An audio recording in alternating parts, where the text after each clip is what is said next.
Today I will discuss a question which is asked in JEE Main 2022.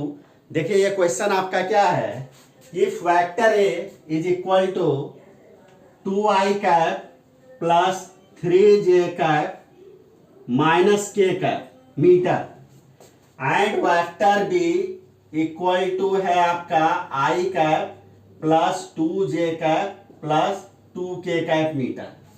तो हम लोगों को देखिए यहाँ पे कैलकुलेट करना है the magnitude of component of vector A along vector B.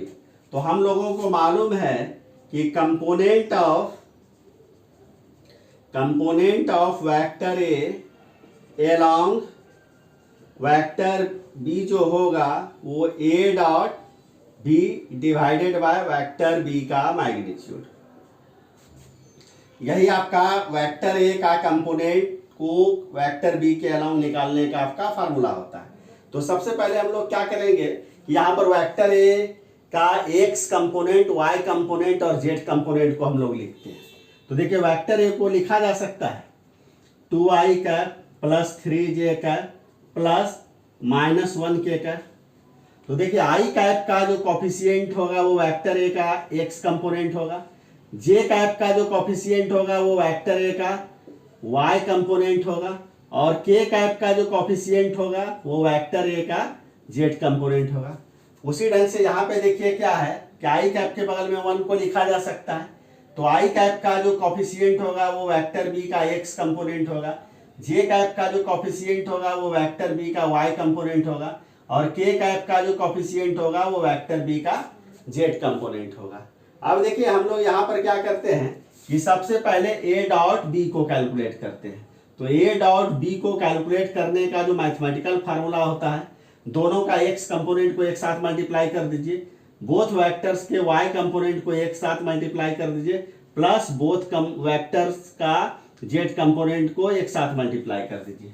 देखिए वेक्टर ए का एक्स कंपोनेंट 2 और वेक्टर बी का एक्स कंपोनेंट 1, तो 2 multiplied by 1 plus vector A का y कंपोनेंट 3, वेक्टर बी का y कंपोनेंट 2, तो 3 को 2 से मल्टीप्लाई कर दीजिए प्लस वेक्टर ए का z कंपोनेंट क्या होगा -1 और वेक्टर बी का z कंपोनेंट आपका क्या हो गया 2, इस दोनों को भी मल्टीप्लाई कर दीजिए। तो ये क्या हो जाएगा 2 + 6 - 2, ये कैंसिल आउट हो गया, दिस इज इक्वल टू 6। अब हम लोग देखिए यहाँ पर क्या करते हैं, ए डॉट बी तो हमारा कैलकुलेट हो गया, ए डॉट बी है आपका vector A dot vector B है आपका 6। अब हम लोग वेक्टर बी के मैग्नीट्यूड को निकालते हैं। तो देखिए वेक्टर बी का जो मैग्नीट्यूड निकलेगा उसके लिए हम लोग क्या करते हैं, एक्स वेक्टर बी का एक्स कंपोनेंट का स्क्वायर प्लस वेक्टर बी का वाई कंपोनेंट का स्क्वायर प्लस वेक्टर बी का जेड कंपोनेंट का स्क्वायर। तो ये आपका क्या हो गया, पॉजिटिव स्क्वायर रूट 1 प्लस 2 का स्क्वायर 4 प्लस 2 का स्क्वायर 4।